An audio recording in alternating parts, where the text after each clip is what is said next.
4.7 재보궐선거가 이제 일주일도 채 남지 않았습니다. 특히 내일부터 이틀 동안은 사전투표가 진행되는데요. 민주당 지도부는 연일 사과를 발표하면서 부동산 개혁을 강조하고 있습니다. 더불어민주당 이낙연 상임선거대책위원장 스튜디오에 모시고 좀 더 자세한 이야기 나눠보겠습니다. 안녕하십니까? 네, 안녕하세요. 네, 무척 바쁘실 텐데 시간 내주셔서 고맙습니다. 네. 네, 그리고요 현재 지금 이낙연 상임대표와의 인터뷰가요 유튜브 라이브로도 생중계되고 있습니다. 유튜브에서 표창원의 뉴스 하이킥 검색하셔서 들어오시면 이낙연 선대위원장의 모습 직접 보실 수 있고요. 지금 유튜브로 질문과 의견을 보내주시면 방송에 반영하겠습니다. 위원장님, 이제 선거가 일주일도 채 남지 않았습니다. 예. 그런데 지금 언론 또 여론조사 온라인상의 빅데이터 다들 민주당이 많이 불리하다 이런 분위기를 보여주고 있거든요. 그런데 위원장님께서 현장을 다녀보면 좀 다르게 체감한다 이런 말씀 주셨습니다. 예. 어떻게 다르다고 확인하셨습니까? 예, 언론에 나오는 여론조사 결과는 굉장히 차이가 큰 걸로 나오고 있는데요. 네. 저희가 현장에 가보면 그만큼은 아니다. 아하. 그거 느끼고요. 네. 저희가 노력하기에 따라서는 박빙의 승부로 끌고 갈 수 있겠다 하는 생각을 합니다. 네. 우리 이낙연 위원장님이야 오랜 기자 생활을 해오셨고요. 정치 경력도 참 많으시고 전라남도 도지사도 하셨고요. 국무총리도 하셨고 정말 이 정치 행정 현장에 대한민국에서 가장 많이 안다고 해도 과언이 아닐 텐데 현장 분위기가 다르다는 것을 그러한 관록에서 우러나오는 정말로 새로운 이야기로 저희들이 받아들여야 될 거예요? 아니면 선거를 책임지는 분으로서 이거 불리하면 안 된다. 이기고 있다라는 사기 진작용으로 이해해야 될까요? 예. 저희들의 표가 네. 상당히 유지되고 있다는 느낌을 갖습니다. 현장에서요? 네. 물론 모든 유권자가 저희들에게 지지를 보내거나 하는 것은 아니지만 네. 그 점에서 여론조사에 나오는 것처럼 이렇게 일방적이진 않다. 그 생각합니다. 네. 그리고 어제 이제 위원장님께서 대국민 호소 기자회견 하셨고요. 사과도 하셨습니다. 그리고 오늘은 김태년 대표 직무대행이 또 사과를 했고요. 네. 민주당 지도부의 이런 연이은 사과, 민심을 움직이고 여론을 조금 더 여당에 유리한 방향으로 움직일 수 있다 이렇게 보십니까? 예, 꼭 여론을 바꾸려고 하기보다는 네. 우선 저희들의 도리로서 사과를 드리는 것이 옳다고 판단했고요. 네. 그리고 다른 말씀을 드리려고 해도 국민들이 화가 나 계시면 말씀을 들으려 하지 않기 때문에 네. 일단 분노가 조금 누그러질 수만 있다면 무슨 일이든 해야 한다고 생각하고요. 또 저희들이 이번 아픔을 전화위복으로 만들려고 하는데요. 그 시작은 저희들의 잘못을 인정하고 국민들의 마음을 좀 더 열게 하는 것, 그것이 시작이라고 생각합니다. 네. 우선 뭐 선거 유불리를 떠나서 진정하게 국민께 마음을 열고 국민의 어떤 분노에 대해서 진정성 있는 사과를 해주셨다고 말씀 주셨는데 국민의힘에서는 진정성이 안 보인다. 그리고 너무 늦었다. 이런 이제 비평을 내놨습니다. 어떻게 생각하십니까? 네, 선거 때가 되면 더 그렇지만 국민의힘 근양반들은 평소에도 저희가 뭘 해도 그런 식으로들 논평을 하지요. 네. 인정할 건 인정해 주는 게 좋은데 너무 각박하다 이렇게 생각합니다. 네.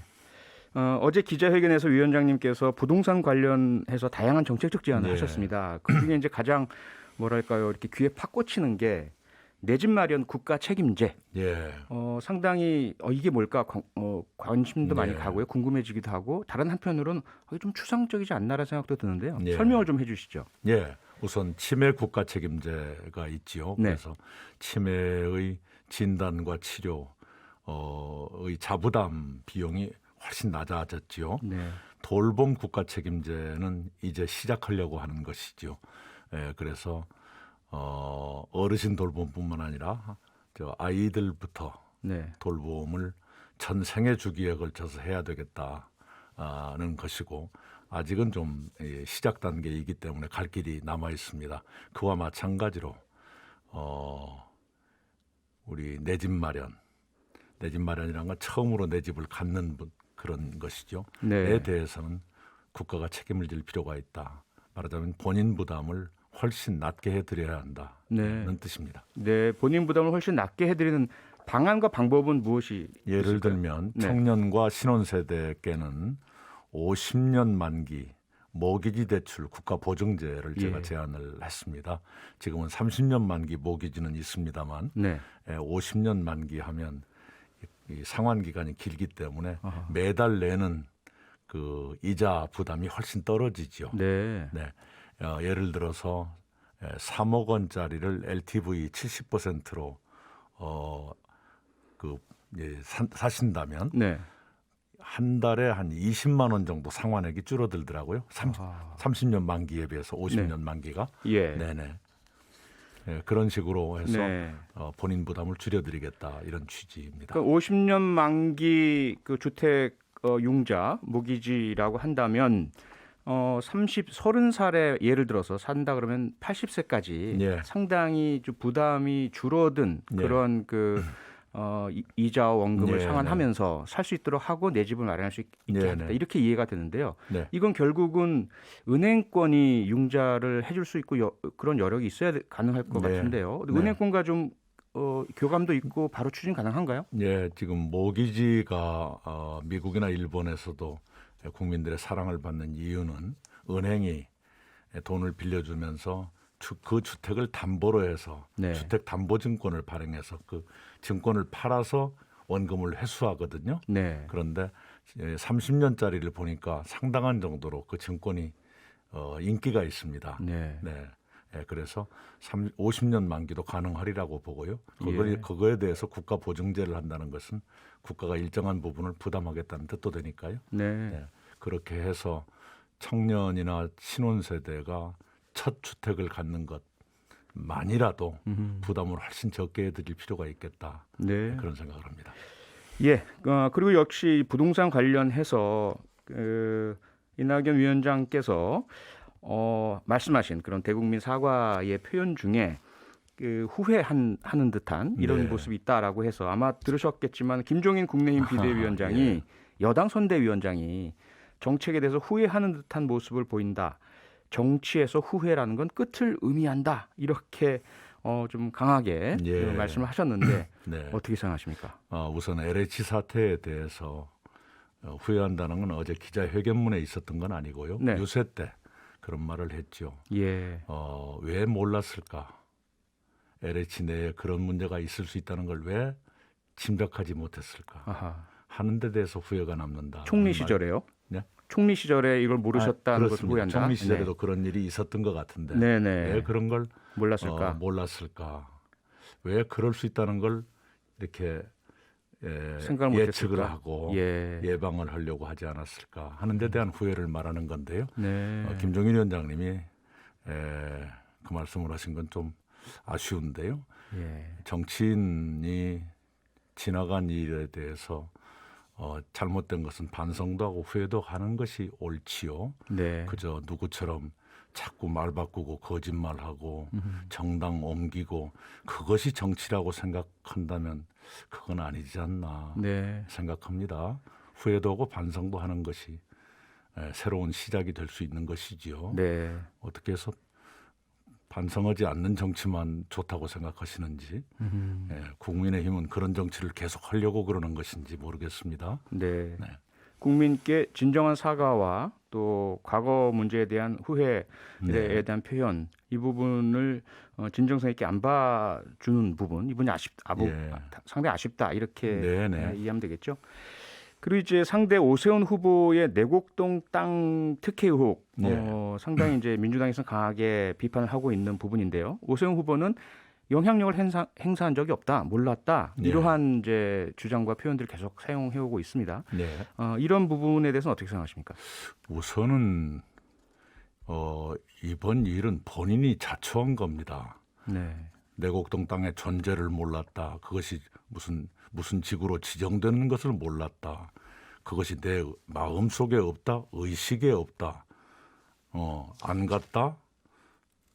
그 갔냐 안 갔냐가 본질은 아니다. 계속 말이 바뀌거든요. 네. 이걸 저희가 한든 게 아니라 본인이 그러신 겁니다. 그리고 이제 마지막에 영향력까지 이제 후퇴를 하셨는데 네. 오늘 나온 것을 보면은 시장 재임 중에 내곡동이 포함된 주택 계획을 본인이 직접 발표하셨더라고요. 아하. 시장의 어떤 사업을 직접 발표하는 것은 이미 영향력입니다. 네. 직원들이 볼 때 시장님의 특별한 관심 사항이구나.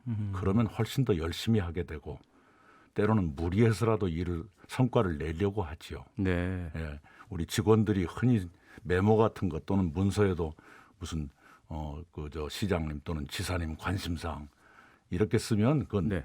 무조건 챙기고 열심히 해야 한다는 뜻이거든요. 아하. 예. 그것을 영향력이 아니라고 말씀하신다는 것은 공무원 사회를 잘 모르시는 거거나 아니면 또 다른 거짓말이시거나 그럴 수 있겠다 생각합니다. 네. 두 차례나 시장을 하셨기 때문에 공무원 사회를 모르실 리는 없을 것 같고요. 그러게요.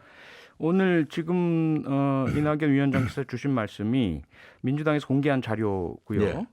실제로 그 사실이 확인됐다라는 보도가 지금 나오고 있는 부분인데 또 하나 지금 논란이 되고 있는 것이 오세훈 후보가 용산 참사 관련한 발언을 네. 하면서 임차인들의 폭력적 저항이 본질이다라는 예. 이야기를 한 부분에 대해서 많은 비판과 문제 제기가 있으니까 이건 언론의 왜곡 보도다. 사실 용산 참사를 가슴 아프게 생각한다는 내용을 또 말을 했다. 그리고 이 부분을 다시 한번 강조하겠다. 이렇게 대응을 했습니까?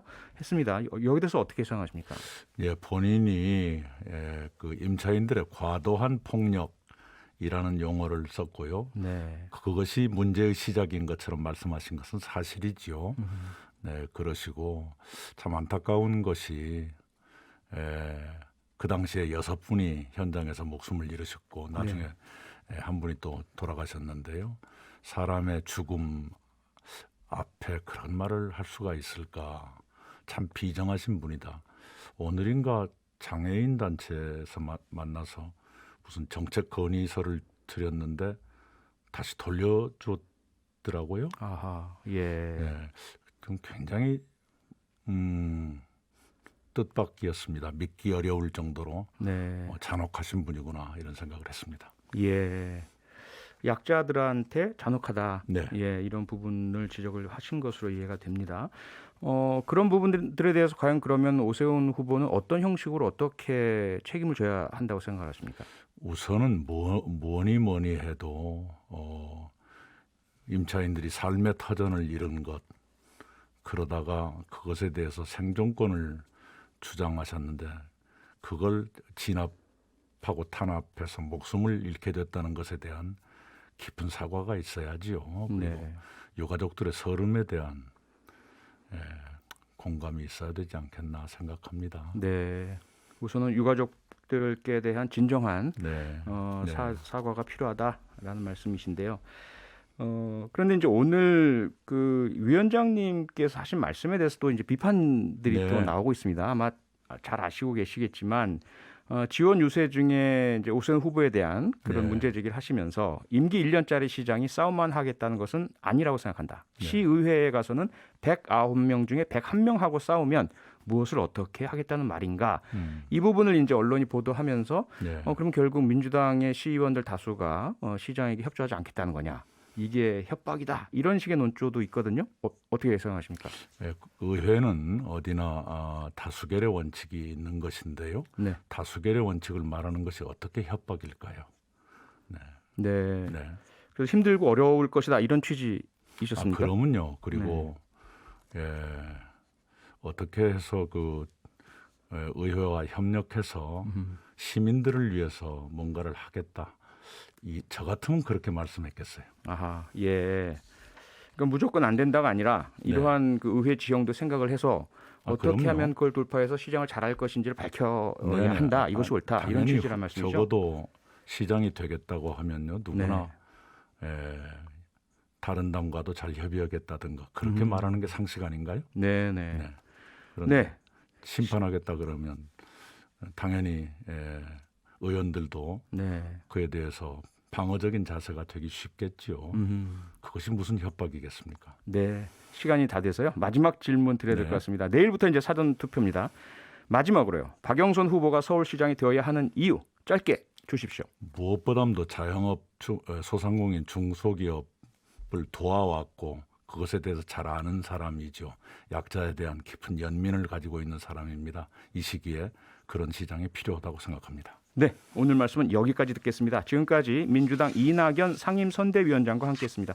고맙습니다. 감사합니다.